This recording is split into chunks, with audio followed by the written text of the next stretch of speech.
Olá pessoal, essa imagem aqui te lembra alguma coisa? Seu filho ou sua filha, eles ficam sobrecarregados de tantas atividades, inglês, japonês, espanhol, atividades físicas, exercícios, aula de reforço, aula de capoeira, não importa, muitas atividades.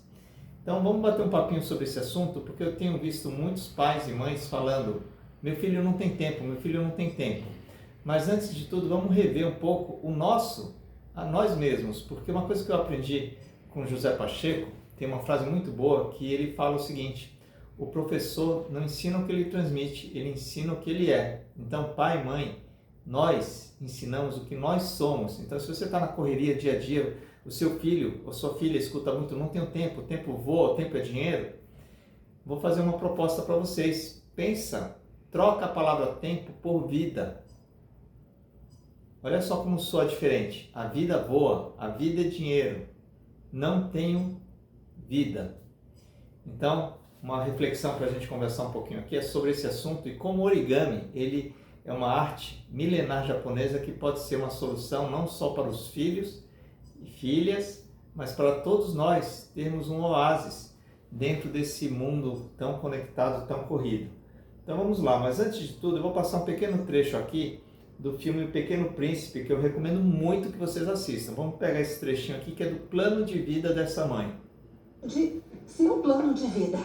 Plano de vida? Plano de vida. Não vamos deixar nada ao acaso. Está tudo aqui, organizado de cima para baixo, da esquerda para a direita. Vamos ver em detalhes. O minuto da hora, a hora do dia, o dia da semana, a semana do mês, o mês do ano, o ano da sua vida. Está tudo aqui, viu? Bom, pessoal, o recado está dado. Plano de vida, e repara que ela falou: não vamos deixar nada ao acaso. Só que tem uma reflexão aqui. Sabe, eu gosto muito da frase do Louis Pasteur, que é: o acaso só favorece a mente preparada. E o acaso está ligado à serendipidade. Serendipidade é uma palavra difícil, né? Assim, meio comprida, mas a serendipidade, o acaso, está ligado a você pensar que se você tem tempo na sua agenda, você consegue criar encontros inesperados. Eu acredito cada vez mais que nós não somos seres humanos vivendo uma experiência espiritual, somos seres espirituais vivendo uma experiência humana. E para isso, eu aprendi uma coisa, eu aprendi nesse livro que eu tenho lido aqui, estou maratonando esse livro do Richard Barrett, que é O que a Minha Alma Me Disse. E aqui nesse livro ele fala uma coisa muito interessante, que o nosso corpo, o ego, ele está a serviço do nosso corpo, desse corpo material, e que a alma tem os propósitos e os valores que elas vêm cumprir aqui na Terra. E para isso, a alma precisa desse corpo para cumprir o seu propósito e valores. Agora a pergunta é: será que enchendo a nossa agenda, a agenda dos nossos filhos, de atividades, a gente está dando espaço para que essa alma se manifeste? Então vamos falar sobre esse assunto agora. Bom, vamos lá, deixa eu mostrar aqui o que eu queria mostrar. Eu queria mostrar aqui deixa eu ver aqui uma coisa que eu queria mostrar para vocês. Vamos lá. Bom, deixa eu entrar aqui no blog Jornada Ikigai. Pronto. Ó, Jornada Ikigai. Esse é um site que eu tenho que é muito bacana. O Ikigai eu já vou falar daqui a pouco. Pequeno Príncipe. Vamos lá, Jornada Ikigai. Isso, eu gosto de fazer muitos posts sobre os assuntos. Para quem nunca leu O Pequeno Príncipe, gente, é um clássico, que é uma literatura que nunca foi para criança. E essa figura do elefante é muito clássica, porque no Pequeno Príncipe ele pergunta: o que é que você está vendo? E as pessoas falam que vem um chapéu. E ele fala: é uma jiboia comendo o elefante. E daí começa uma história de imaginação e criatividade. E esse filme é muito bacana sobre acreditar em você mesmo. E lógico, eu vou passar um trechinho aqui, que ela recebe um aviãozinho de papel. Um aviãozinho de papel.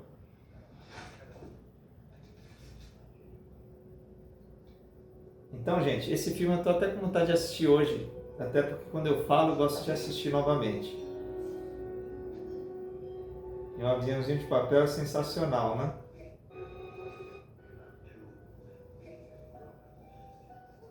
E aí é a história do filme, ela vai conhecendo a história do Pequeno Príncipe e ela encontra esse aviador. Então esse filme é sensacional para a gente refletir sobre esses assuntos. Mas vamos lá, gente, o que é que eu quero falar com vocês? No Japão tem muitas filosofias japonesas, e esse é um banner que está aqui, inclusive, quem quiser esse banner, inclusive, manda uma mensagem para mim, @marciocabe ou @origami-clube-br, porque eu posso liberar o template, o tema desse banner para você usar, se quiser.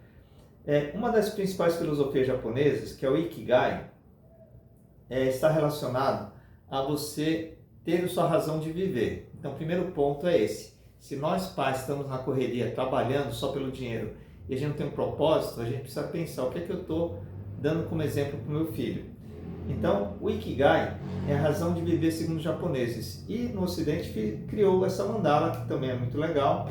O que você ama fazer, o que você é bom é sua paixão, no nosso caso origami.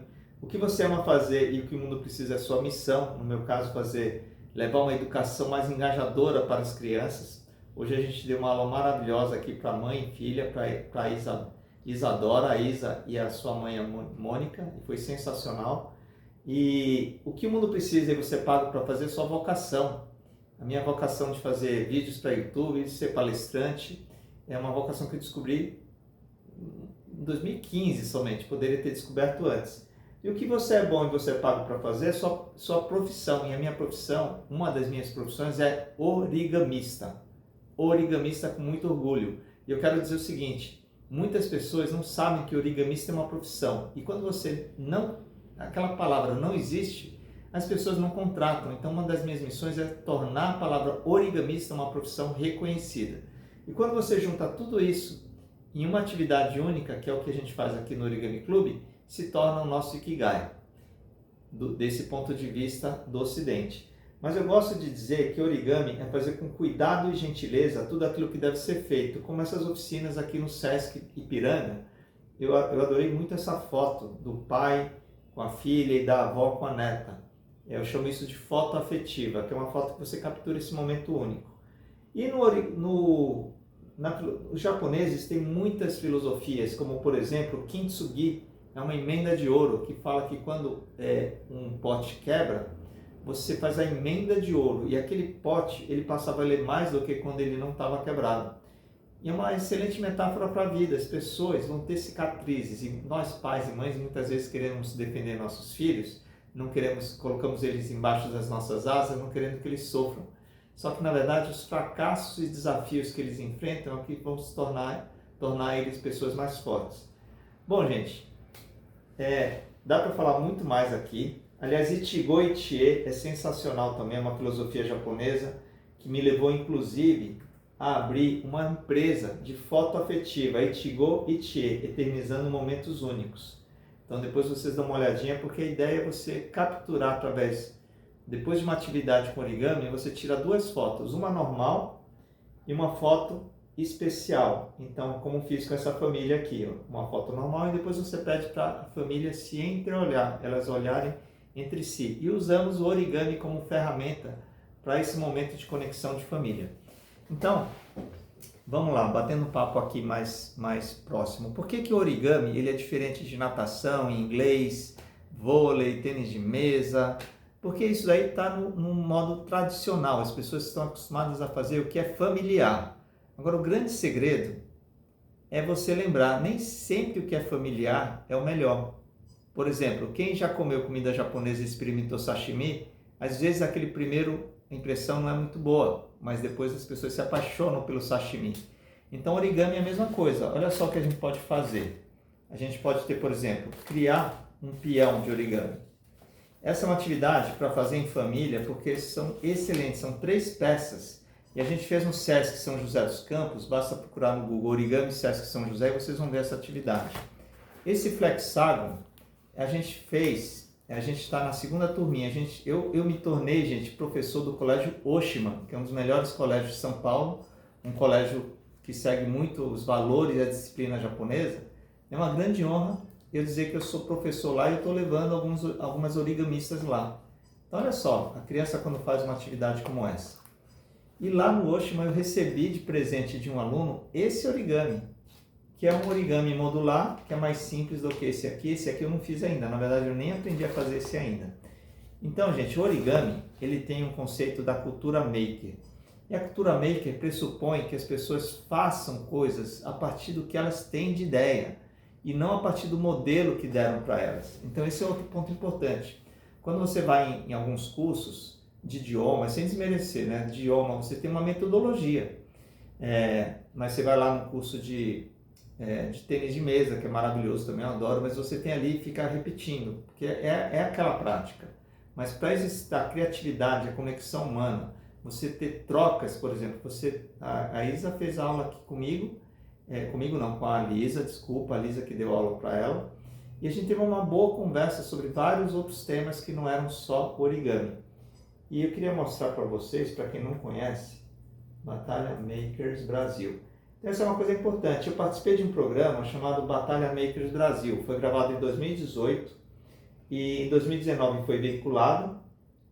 E aqui é o programa. Deixa eu passar aqui para vocês verem um pouquinho.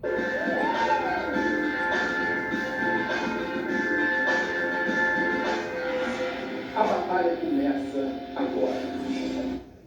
Entre milhares de makers pelo Brasil, vocês foram selecionados para participar dessa competição. Bom, bora lá. Aqui depois vocês pesquisam para ver, mas eu vou dar um spoiler aqui. Essa primeira prova aqui, ele falou para a gente fazer uma cadeira. E eles deram uma cadeira modelo. E uma curiosidade é que um dia antes da prova, eu levei uma cadeira de papel dizendo que essa cadeira, dizendo que eu achava que ia ser uma prova de cadeira. E aqui vocês podem assistir com calma, mas o fato é que no final eu fiz uma cadeira de madeira que ela usava técnicas de origami. Então essa cadeira, ela dobrava, ela desdobrava no chão e quando você levantava, ela dobrava.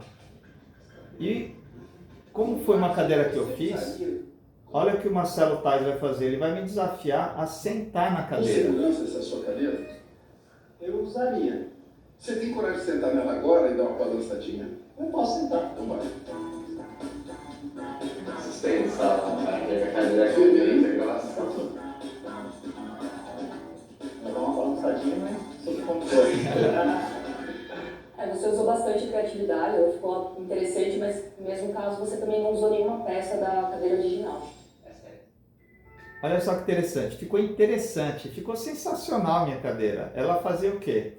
Essa cadeira, a cadeira do meu amigo, Deriel, é de tonel, foi feita de tonel, de aço.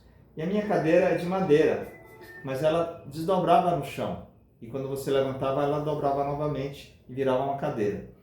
Qual a lição aprendida? A cultura maker é você fazer o seu projeto, fazer o que você quer. Então, se você leva os seus filhos para lugares que eles vão fazer coisas que já estão prontas, você não estimula a criatividade, não estimula a vontade deles buscarem o que eles querem fazer. E no origami é muito interessante. Aqui tem, depois eu vou colocar uma cena aqui para o YouTube principalmente. Aliás, depois eu viro a câmera do Instagram também, mas eu coloco uma cena aqui mostrando um pouco do que tem. Então, quando as pessoas vêm no espaço com tanta opção, a criança vai escolher, poxa, eu quero fazer um peão, quero fazer um flexágono. E outra coisa muito importante, olha só que legal. O conceito da educação montessoriana pressupõe que a criança, o jovem, ele faça algo que seja útil para o mundo. Não seja algo só para ele fazer, para aprender e não ser útil. Senão é como você cozinhar e jogar comida fora. Não tem validade. Agora, quando você cozinha, as pessoas comem e elogiam, isso tem um sentido, porque isso mostra que aquilo que foi feito com as mãos tem um sentido. Então, uma das coisas interessantes é, por exemplo, a gente usa papel de parede, aliás, doado pela empresa B-Paper. B-Paper, gratidão pela doação, viu? Que mais empresas doem papel de parede. Olha só esse envelope, eu adoro esse envelope, gente, ele é muito legal, envelope de folha, olha como ficou sensacional. Então, o conceito da educação montessoriana pressupõe, que bacana, pressupõe que a criança, o jovem, faça algo que realmente seja útil, que tenha uma utilidade. Então, esse é um dos princípios também que eu falo que o origami é muito bacana, porque você pode usar para decoração, pode usar para dezenas de atividades. Então, gente, Fica o meu convite para vocês conhecerem mais sobre origami.club, é o site, Origami Club BR é o Instagram, e você, pai ou mãe, eu sou suspeito para falar, mas nós somos uma tribo de origamistas. Em todo lugar, toda cidade tem um origamista que pode ir presencialmente fazer origami junto. E dentro da nossa tribo a gente troca muitas informações, então esse é um dos grandes valores também. Quem é origamista e quer dar aula, se fizer parte da nossa tribo, vai ter esse acesso, como se fosse um Uber de origamistas para conectar com crianças, jovens e adultos, crianças de qualquer idade que queiram aprender e praticar essa arte milenar japonesa, que não pertence mais aos Nikkeis, que são os descendentes japoneses. Essa arte pertence ao mundo e a gente precisa levar, mas o nosso propósito é levar felicidade e bem-estar para o mundo através dessa nossa arte milenar japonesa, que eu tenho a honra de ter tido essa iluminação há 8 anos atrás, de receber essa missão de promover o origami de uma forma diferente. Então, você dá essa oportunidade para o seu filho, para a sua filha, para os seus alunos, você conectar essa ancestralidade, essa milenar que hoje pertence ao mundo e possibilitar desenvolver foco, criatividade, trabalho em equipe, de uma forma muito lúdica, muito divertida, e com certeza tem muitos origamistas mirins aí que poderiam estar fazendo origamis, não estão fazendo porque estão fazendo outras coisas que não necessariamente eles gostam de fazer. Gratidão, gratidão, gratidão. E o que mais eu posso falar? E a gente tem feito muito trabalho em empresas também, então procura origami, origami.club/palestras. Aí lá tem alguns cases bem bacanas de origami para empresas. Gratidão, gente. Gratidão à minha mãe que me ensinou origami, a dona Mineko Hirayokabe, quando eu tinha 6 anos de idade, e que hoje se tornou a minha missão, a minha profissão, o meu Ikigai, o meu propósito. Gratidão, Namastê, Om Shanti, Arigato. Valeu. E deixa eu mostrar agora o espaço aqui para vocês. Vou pegar aqui, olha só. Então esse é o nosso espaço. De criatividade, é o nosso espaço para você participar, e as luminárias que eu amo fazer, a técnica que eu mais gosto de fazer. Agora eu vou encerrar aqui para o YouTube, gratidão, e depois terminar lá no Instagram. Valeu!